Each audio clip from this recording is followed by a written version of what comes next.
So the Packers were able to handle the Cardinals pretty easily today, winning 34-13 at Lambeau Field. And from the start, this was a game the Packers were in total control of. The offense got going really quickly, which was something that the past couple of games against the Minnesota Vikings, against the Los Angeles Rams, the first halves were a little bit slow, a little bit sloppy for the Packers offense. And this game, that was definitely not the case. The Packers were up 24-0 with about 6 minutes left in the first half.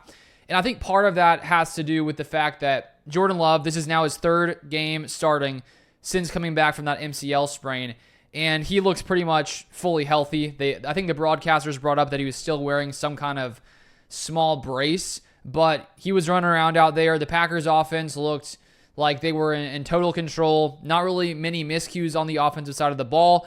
And the fact that Christian Watson was playing, where honestly, I didn't really expect him to play this week. I know he was questionable going into the game, but he was back. And of course, Romeo Doubs was back. So to have everyone back in the offense, Jordan Love with lots of that rust off from suffering his MCL sprain, that's really what led to this Packers offense getting going pretty early on. And Jordan Love looks really, really good. In the past 2 weeks, one of the issues with Jordan Love is he was making a lot of bad decisions. He was putting the ball in the harm's way pretty consistently. Of course, that Vikings game, he throws 3 picks. Last week, he has that bad pick 6. And he did throw 1 interception this game, but it was not his fault. Bo Melton slipped on the turf. Because Bo Melton slipped on the turf, Love throws the ball thinking that Bo Melton is going to be on his feet, not on the ground, and it looked like he threw it after, or Bo Melton fell after Jordan Love had already basically started to throw the ball. And so I think that interception is more so on the turf or Bo Melton than Jordan Love.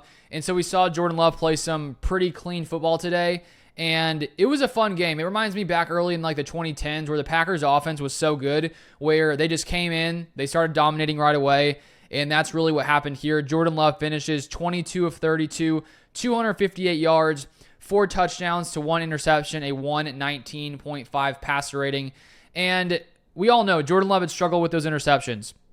And I think that I was thinking that as time went by, that this offense would get into more of a rhythm. They'd sort of get a lot of these issues and miscues ironed out. And I do think, as I said, it helped to have Watson back and Romeo Doubs back. And Doubs, after being suspended last week, comes in, has a really big game, has 2 touchdowns, 3 receptions for 49 yards. So 2/3 of his receptions today were off of touchdowns.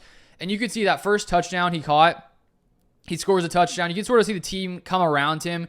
It was a pretty, tough situation with him, skipping practice, getting suspended. That's all taken place the past couple of weeks.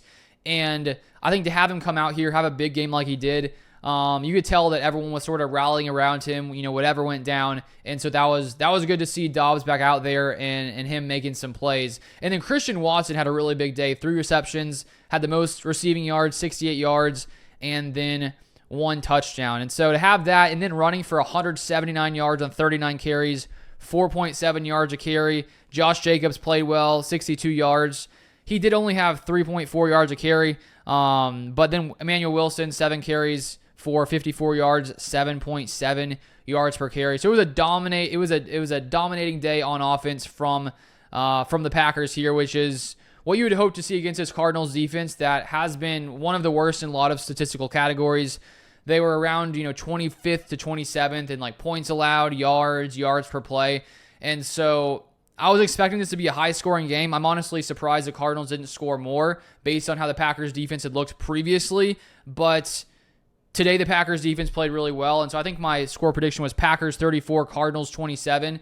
And so I thought it would be a high-scoring game for both. The Packers defense, though, came in today and had a really, really good day, which we'll touch on now. And this is a Cardinals offense that I don't think should be taken lightly. It doesn't look like the Packers took them lightly. This is a Cardinals offense that had been the 12th best scoring offense in the league. It is important to note that Marvin Harrison Jr. did go out with a concussion. He's definitely a focal point of that offense, so that is tough when you lose one of those guys. They'd already been dealing with a lot of injuries on the offensive line, and so I believe they had another one during the game. And you could see the Packers pass rush from the start, the first 2 drives, they were getting a lot of penetration. They were affecting Kyler Murray in the pocket, and that is something that the Packers have been pretty average at when it comes to their pass rush so far this season. And just from watching the game, it looked like they were consistently getting pressure. it feels to me like Rashawn Gary was making a little bit more noise than he had been in some earlier games. And so that was good to see. But as I said, the Cardinals' offensive line is dealing with a lot of injuries.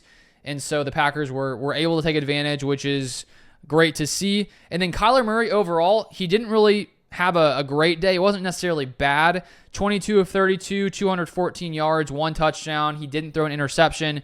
But we held Kyler Murray in check, 7 carries for 14 yards. And we witnessed the first 2 weeks, the Packers facing 2 mobile quarterbacks, Jalen Hurts, Anthony Richardson. The strategy was to try to contain those quarterbacks and sort of force them to beat you with their arm. And here, even though the Packers were able to contain Kyler Murray for the most part, only 14 yards, 2 yards a carry, it's not like he necessarily picked the Packers apart with his arm. He had a fine day with his when it came to passing. But all in all, it was a really, really good day by this Packers defense. And we saw last week, Evan Williams, Packers rookie safety, came in with, Jair Alexander being out last week. The Packers decided to put Javon Bullard in the slot, Evan Williams at safety. And a lot of times today when the Packers were in their nickel defense, they continued to have Evan Williams at safety next to Xavier McKinney, put in Javon Bullard in the slot, and then having Keyshawn Nixon outside for the most part in those kind of situations. And it seemed to me like that may be the best lineup here for this defense because Evan Williams, a great tackler. He seems to always be around the ball. He is playing at a top tier level. And considering he's played so well, I was really wondering how the Packers could really, reason to keep him off the field. Because with Jair back, I was wondering, will they put Keyshawn Nixon back in the slot, keep Javon Bullard next to Xavier McKinney? And they didn't really do that. They did it some plays. I'm curious to see the exact snap counts for that. But for the most part, when they were nickel defense, they had the similar unit as last week. And then instead of having, Eric Stokes or Carrington Valentine on the outside opposite Jair, they had Keyshawn Nixon. And it seemed to be working pretty well. And then I think Edgerrin Cooper, he seemed to play a lot of snaps today. I'm curious to see his snap count as well. But he was out there, it seemed like a majority of the day, which I think is a smart decision. I think he's one of the more talented defenders on this Packers defense, especially at linebacker when it comes to stopping the run. He had some nice stops against the run today. And this sort of felt like a game where the Packers defense really started to come together. And I think there's no coincidence that, the first time Jair Alexander is back in the lineup after missing the past 2 games, the Packers, just look overall better on defense. And considering this is a new defensive scheme, with any new scheme, new coordinator, it takes some time for the players to get used to it, to get issues ironed out. And when you're missing some of your best players with injury and you have to have other guys come in and fill in, obviously that makes it that much more difficult. But now that we're, 6 games in, Packers sitting at 4-2, this defense is starting to come together. And of course, once again, the Packers forced a ton of turnovers. The Cardinals fumbled the ball 3 times. 2 of them were forced fumbles by the Packers. The first one, I believe, was Carl Brooks punching the ball out. The second one was Evan Williams punching the ball out. The third one was just a bad handoff. Kyler Murray and the running back we're not on the same page. The ball falls. And so clearly we knew in the offseason the focal point of this defense was forced turnovers. And there's just the way you see these Packers players going in and tackling, and when one guy's on him, someone else coming in, punching out the ball, you can tell that is clearly a directive from, Jeff Hafley, that the defense is their biggest goal seems to be to force turnovers. And so to see them be that aggressive and, trying to punch the ball out all the time, it's pretty impressive. And so I believe the Packers have forced multiple turnovers every game. I'm pretty sure that's been the case. If not everyone, it's been nearly everyone, but I do think it's been every game. And today that was no different, forcing 3 turnovers. Unfortunately, Xavier McKinney was not able to continue his interception streak, so that breaks after 5 games. But the Packers were able to make up for it in their ability to, force those turnovers. And when you have an offense like we saw today, with Jordan Love, and you give Jordan Love 3 extra possessions, obviously that's going to bode well for you, given Jordan Love in this offense the ball a few extra times. And then if we look at the Packers' run defense, it was pretty solid today. The Cardinals only ran the ball 23 times for 89 yards, only 3.9 yards per carry. So that was a solid day from the Packers' run defense, because this had been one of the best rushing attacks in the league, either 3rd or 4th in rush yards. And so to see the Packers come in and shut that down. Pretty remarkable from this Packers defense. And so right now at 4-2, the way this offense is playing, it does feel like things are really starting to click for Jordan Love. He seems to have gotten over that MCL sprain, seems to be playing well, running well. To have Romeo Doubs back, Christian Watson back, things are setting up really nicely for the Packers at this point, sitting at 4-2. The fact that Jordan Love, missed those 2 games, Malik Willis wins both of them. The Packers now sitting at 4-2. The NFC North has been pretty competitive. The Bears won again today. And so I really like where the Packers are at. And I think that as the season progresses, this team's going to get better and better.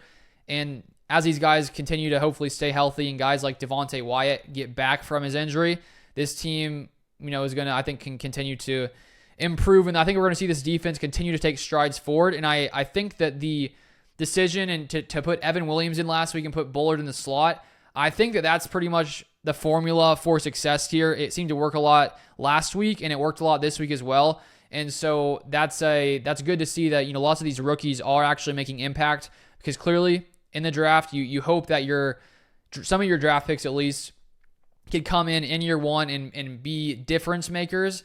And last year we saw the Packers safety position be one of the weakest points.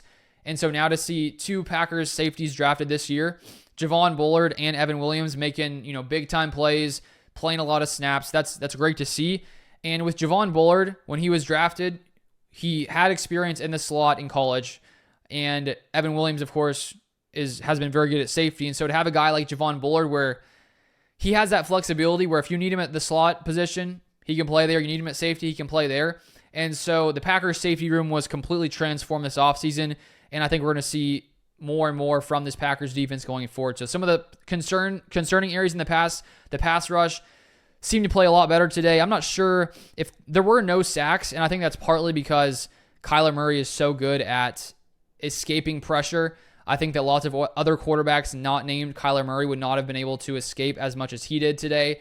And so even though no one got a sack, which you would hope to see that, it did feel to me like they were getting pretty consistent pressure on Kyler Murray. And outside of that one touchdown, I think it was in the second quarter from the Cardinals, they only had 2 other field goals to add to points there. And so to hold this offense to 1 touchdown all day long, awesome to see. And then to end it off, we do need to touch on Braden Narvison, who did go 2 for 3 today. He missed 1 field goal. I think it was I'm pretty sure he missed a 44-yarder. And so he does have the most missed field goals in the NFL. They put that stat up during the broadcast, 5 missed field goals. He has taken a lot of field goals. So there's still some inconsistency there that needs to be ironed out. Hopefully that gets solved going forward. But after missing, he did come back and make a field goal. So great day for the Packers, sitting at 4-2. And next week we face off against the Titans, who I believe are 5-1. So should be a fun and exciting game. If you guys want more Packers content, feel free to subscribe down below. I'll be out with more Packers content all week as usual. And if you want to follow me on Twitter, you can follow me at LukeBeller3. But thank you for watching, and I'll see you guys next time.